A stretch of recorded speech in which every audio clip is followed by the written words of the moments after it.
Hola, muy buenas a todos, esto es Cine con Pau y hoy estrenamos la sección de retrocríticas aquí en el canal. Y qué mejor manera de empezar que con este pedazo de clásico como es Regreso al Futuro, ya que, bueno, aprovechando que está en cines por su 40 aniversario, vamos a darle, vamos a tirar y hablar sobre una de las películas más importantes en cuanto al género de ciencia ficción y en cuanto al género de viajes en el tiempo de la historia del cine.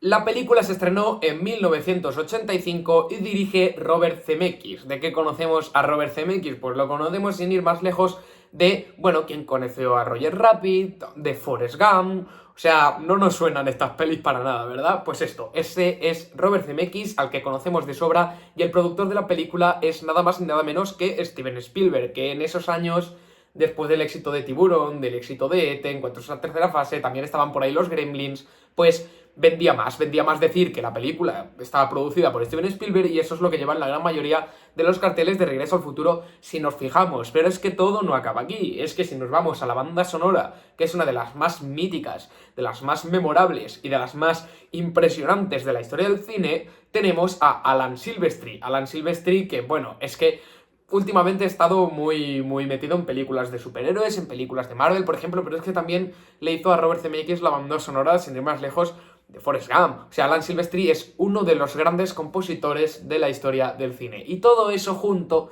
todas esas personitas, que son poquita cosa, nos dejaron el legado de Regreso al Futuro. Empecemos con el concepto de que supuso un antes y un después en lo que son los viajes del tiempo en el cine. En primer lugar, porque nos ofrecían una cosa muy importante, narrativamente hablando, que es la situación de causa-efecto. Quiero decir, lo que yo haga va a tener consecuencias. Por ejemplo, si mi madre se enamora de mí porque yo viajo al pasado, en el futuro yo no naceré porque mi madre y mi padre no me tuvieron. Eso es así. Entonces, esa causa-efecto juega muchísimo con ella la película. O sea, ya vemos a Marty McFly que tiene que sobrevivir como si haya intentar o tiene que conseguir, vamos, como sea que su padre se ligue a su madre para que él pueda nacer, porque lo vemos con el efecto de la foto en la que van desapareciendo sus hermanos y cuando está él tocando encima del escenario, cómo va desapareciendo él. Y es que si cambiamos el tiempo vamos a tener problemas. Otro ejemplo de la relación causa-efecto lo tenemos en cuando pues Marty le dice a Doc, o sea, quiere decirle a Doc que le van a matar, que le van a pegar los líbanos 4 tiros, que se tiene que salvar.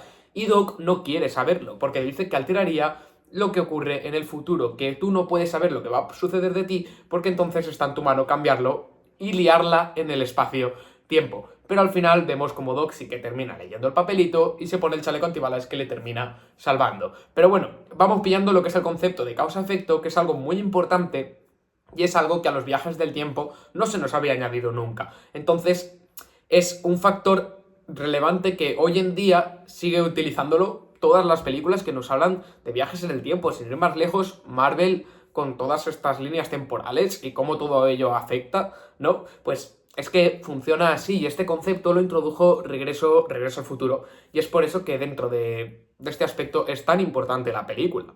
También porque tenemos en esta peli un referente enorme de la estética del cine y de la estética en general de los años 80. Tú ahora mismo estás viendo esta película y voy a hacer el paralelismo entre que, vamos a ver, en la peli de Regreso al Futuro viaja a los 50. Para Marty todo es anticuado, pero tiene una estética que es atrayente. Pues para nosotros espectadores, hoy en día, que no nacimos en los 80, la gente que se la vio en los 80, pues al final sí que tienes esa nostalgia hacia esa época que viviste, pero para nosotros, para gente como yo, que los 80 los pillan pues bastante lejos, ¿para qué vamos a mentir?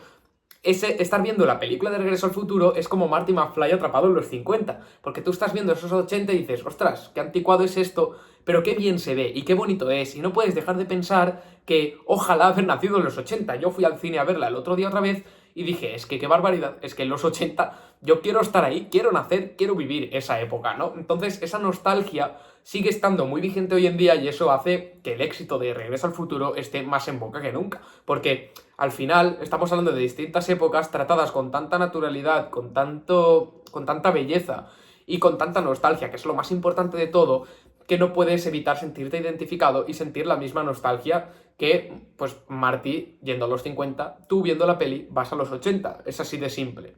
También fue muy importante Regreso al Futuro por su concepto de trilogía comercial. Trilogía son 3 películas como ya todos conocemos el concepto, pero porque hoy en día está en boca de todas las grandes productoras. Pero es que en ese momento, trilogías, pues quizás si tenía éxito Tiburón le sacabas dos más, pero no se estrenaban en cine, iban al videoclub, por ejemplo, o tenían paso en salas, pero muy pequeñito. Aquí ya tenemos una saga, una trilogía construida para estar estrenada en cines desde el minuto uno. O sea, si vemos la primera película, termina con un final abierto. Vuelve Doc y le dice a Marty que le acompañe, que tienen que salvar por sus hijos. O sea, se ve que salía ahí algo en el espacio-tiempo que conoceremos en la segunda película, pero ya te lo introducen al final de la primera, dejando un final abierto claramente intencionado de hacer una secuela. Y eso hoy en día no nos sorprende porque lo vemos en casi todas las películas porque hay que exprimir lo máximo de todo, o eso tienen las productoras en la cabeza, pero en ese entonces no se hacía.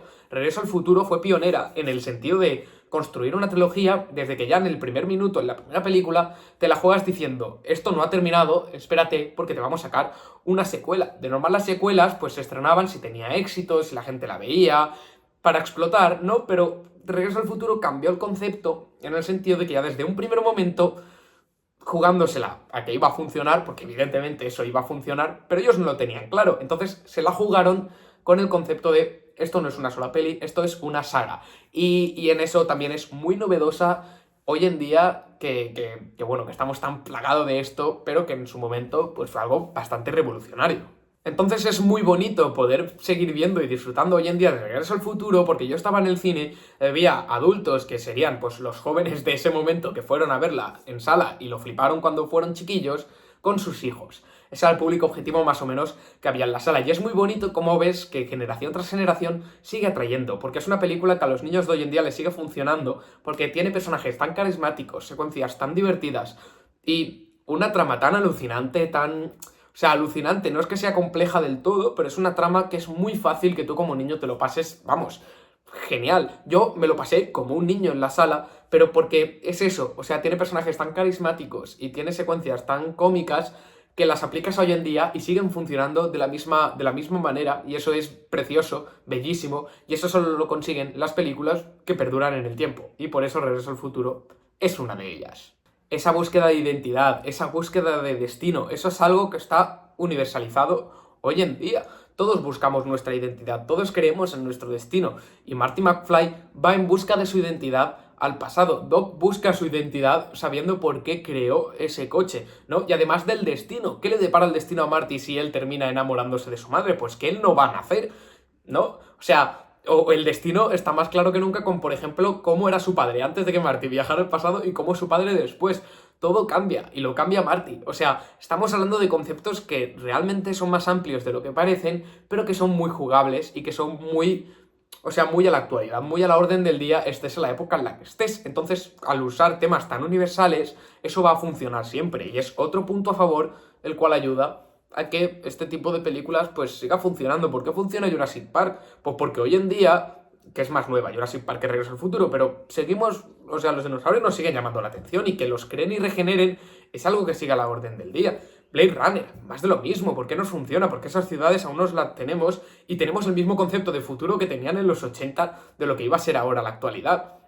Es que es todo el rato igual. ET, ¿por qué sigue funcionando? Porque nos habla de la amistad, porque aunque sea de un niño con un extraterrestre, nos habla de la familia, nos habla de la amistad. Son temas muy recurrentes y que siguen presentes hoy en día. Y es por eso que estas películas funcionan tanto, y porque tienen un lenguaje universal que es que sigue siendo clave y va a ser siempre clave.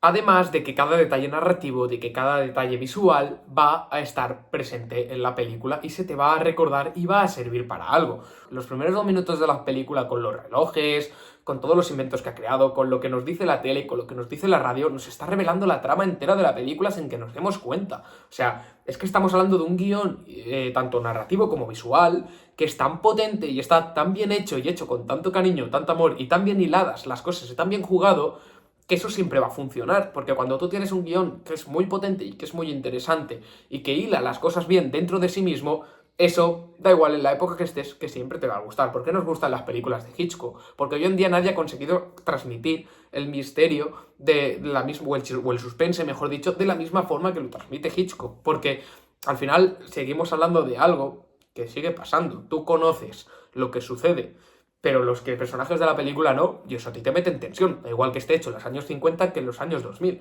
Es lo mismo. Pues Este es el claro ejemplo de por qué estas películas van a perdurar siempre en el tiempo y de por qué Regreso al Futuro sigue siendo y va a ser para siempre un clásico universal del cine. Y nada, esto es Cine con Pau, suscríbete si te ha gustado el análisis, aquí hacemos críticas del presente, ahora también del pasado, subimos reels con análisis de secuencias, o sea, es un canal dedicado al cine que si te gusta y es tu pasión, pues te recomiendo que te suscribas porque por aquí vas a pasar buenos ratos y vamos a pasar juntos buenos ratos porque bueno, el cine es lo mejor que existe y lo mejor que hay en este mundo y aprovecho también para deciros que ya que estamos en plena fiesta del cine, ir a ver Regreso al Futuro, que no cuesta nada, que siempre mola volver a ver esas películas, que verla en pantalla grande es un regalo, por Dios. Y nada, pues esto, que suscríbete, activa la campanita, sígueme también por TikTok, por Instagram, por Twitter, por todos lados, me llamo igual, Cine con Pau, no tiene pérdida. Y nos vemos en el próximo vídeo. ¡Chao!